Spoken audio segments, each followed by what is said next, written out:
Just a...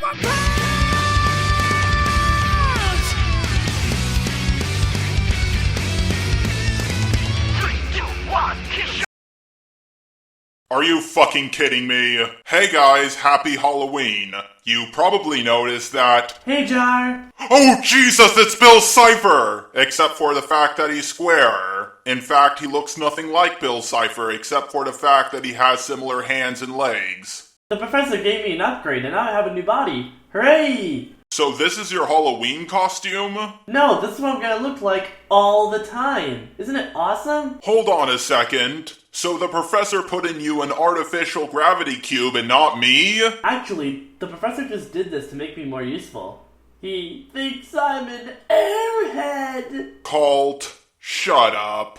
Oh, nice costume. Thanks, it's Saitama for One Punch Man. Never heard of it. It's an anime about a guy who trains really hard and now he can defeat anyone. Oh, like the show you're obsessed with. What was it? Dragon Balls? It's Dragon Ball, and One Punch Man is a completely different show. Sounds like it. Guy can defeat anyone he comes across based on sheer willpower alone. Lots of shonen animes are like that. So a lot of shonen animes are boring and contrived? Colt, shut up! You're on my channel. If you talk like that, you'll piss a lot of people off, and I'll have to deal with it. Sorry, didn't know a lot of people on the internet were offended by silly things like that. The more you know. Anyway, who are we doing a video on? One of the biggest feminists there is, Lacey Green. Aren't you always saying how great her work is, and that she made some show about a children's card game really funny? That's Dan Green. She looks like someone who doesn't understand how the world works. Oh, trust me, you have no idea. It's that time of the year again. I'm so ready for spooky stuff like horror movies and cavities, but maybe not so ready for the horrors of sexism and racism. Don't forget the scariest thing of all. Straight, white men. And don't forget the most racist thing of all. White people culturally appropriating.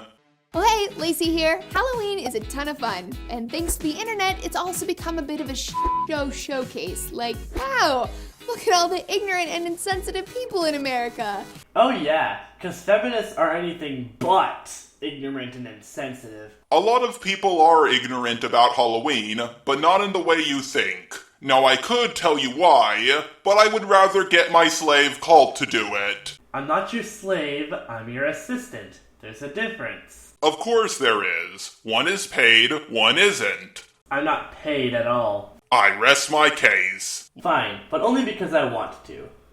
Anyway, the term Halloween comes from All Hallows Eve, which was a day that was celebrated by the Catholics the day before All Saints' Day. The Celtics used to celebrate All Saints' Day with a festival called Samhain, which means summer's end. It was believed that on the 31st, the dead crossed into the world of the living, and people would leave treats around to ward off spirits. And they'd also wear masks, so they'd blend in with the spirits. How Halloween became what it is now is because of Scottish and Irish immigrants. They brought over a lot of their traditions, including the jack-o'-lantern, which used to be carved into potatoes, turnips, and beets instead of pumpkins. Another tradition they brought over was trick-or-treating. They would go to house, getting food and candy for being in a costume, and if they didn't get anything, they would prank the house, either through egg bombing or stealing their mailbox. Looks like you're actually useful for something. Hey, I'm very useful. Might I remind you about the battery acid incident? You're not gonna let that go, are you? Yay! Now, I'm always trying to be a little less than I was yesterday, which I often fail at. And how? You're one to talk, Colt. You fail at that all the time. But if you're trying to too, here are some things that we can do during Halloween time. Idea number 1, say bye-bye to slut shame. Idea 2, say bye-bye to feminism. If only. Sexy Halloween costumes actually became a thing after the sexual revolution. The whole idea behind them was that women have a right to our own sexuality and self-expression. Except when their idea of self-expression clashes with your own. In that case, fuck those people! For our generation, Mean Girls definitely solidified the concept of a slutty Halloween costume. I think the only thing Mean Girls did was solidify the idea that Lindsay Lohan shouldn't be in movies anymore. That was actually pretty funny. But showing skin doesn't mean someone's any less of a human being or any less entitled to basic human decency and respect. This is something feminists talk about a lot. They want to dress up in whatever they want, but they don't want to be treated any differently. Well, if that is true, then can a white guy dress up in an Indian costume and not be treated any differently? I'm just saying, if it's bad to slut shame, then it should also be bad to cultural appropriate shame, or whatever the word is. If you want to talk scary, slut shaming is often the first mental step someone takes toward justifying acts of sexual violation on Halloween night. Well, Lacey, that's a pretty big claim. And I can see that you have no evidence in your description to back that claim up. And a statement without evidence can be dismissed without evidence. But just for fun, I'm going to use some evidence. Oh boy! My turn to read out the facts again? No, Colt, I got this. Well, that's no fun. Are you sure you don't want me to read a little bit? Nah, I got this. The study looked at crime statistics from 1997 all the way to 2005. And they found no increase of sex crimes during Halloween Day. Now granted, 2005 was over a decade ago. However, according to a police officer in 2014, every time he worked on Halloween night, he saw no increase of crimes during Halloween night. Let's not forget the officer did provide crime reports to back his statements up. So it's not like he's talking out of his ass. Wish I could say the same for you, Lacey. So let's go ahead and leave that crap in the past. Idea number 2, why settle for sexy? On the flip side of the coin, there's something weird about the fact that the female versions of costumes are always sexualized versions, even for little kids. Lacey, how is that sexy? It's just a long-sleeve leotard. And judging how that's the only example you have, I'm assuming that's the most sexualized costume you could find.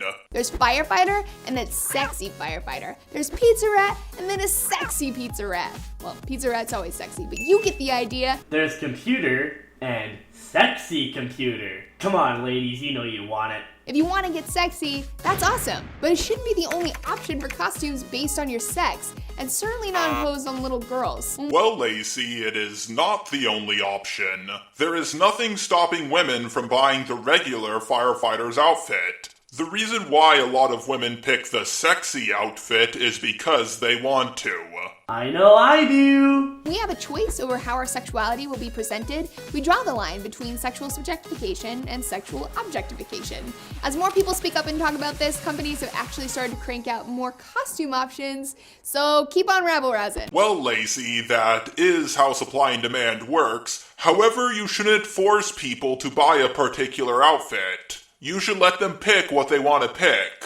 It's really funny how sexy Halloween costumes were started by feminists during the sexual revolution, but now feminists want to get rid of it. I love how the latest generation tries to tear down what the last generation has created. Idea number 3, maybe don't do blackface. You can still totally dress up as Crazy Eyes or Olivia Pope, just without the face paint. Who are you talking about? Who does this? This is not a normal thing in Western society. In fact, it's frowned upon. Dressing up in blackface has a long and ugly history. It started as part of minstrel shows which used caricatures of black folks for comedy. The joke? Lol, black people, aren't they so stupid? Yes, but Lacey, if someone dressed up in blackface now, they wouldn't be dressing up as a black person. They would be dressing up as a person dressing up as a black person. Many people who do blackface are explicitly calling on racial stereotypes as part of their costume. It's a type of mockery that targets people based on their skin color.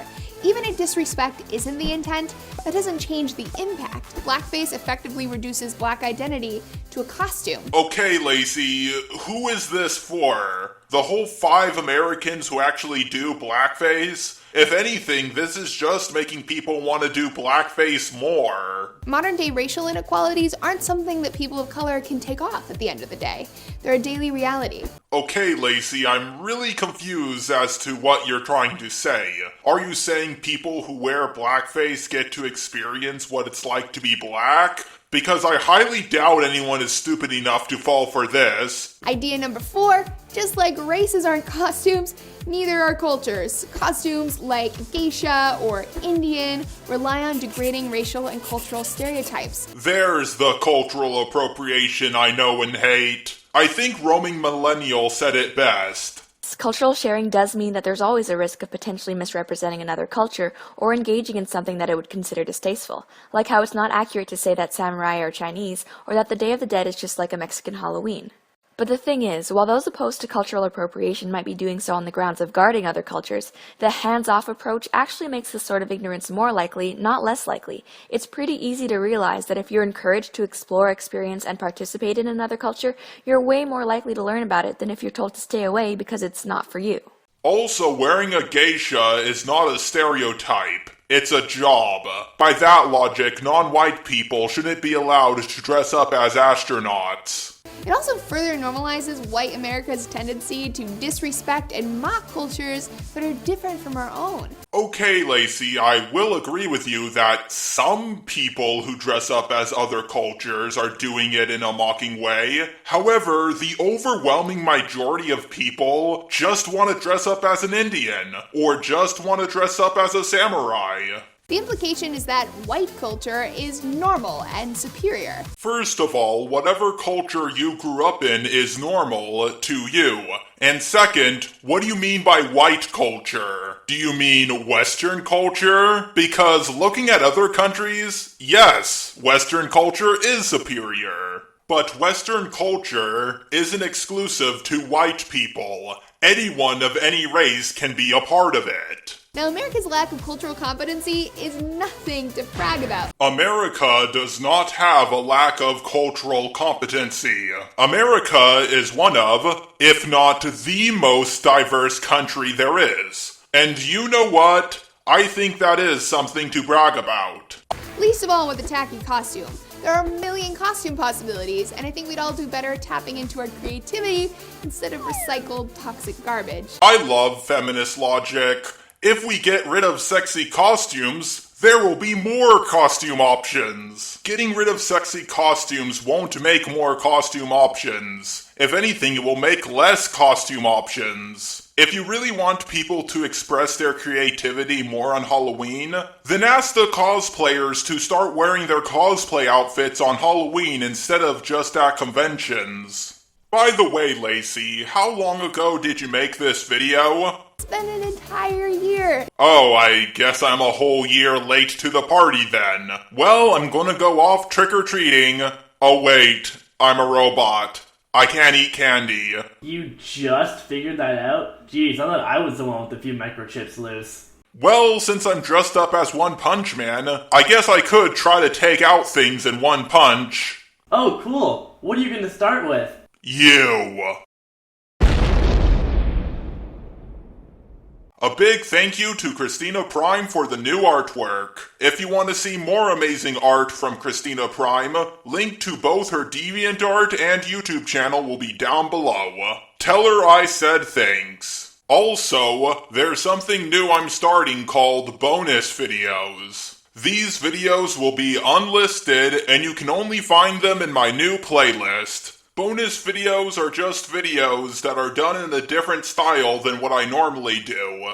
My first bonus video is basically what characters can defeat Saitama from One Punch Man. I highly recommend you go check it out.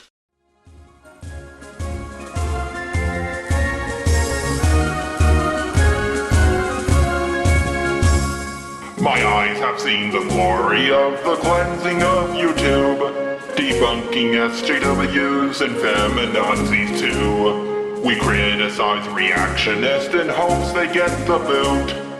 Just the robot marches on.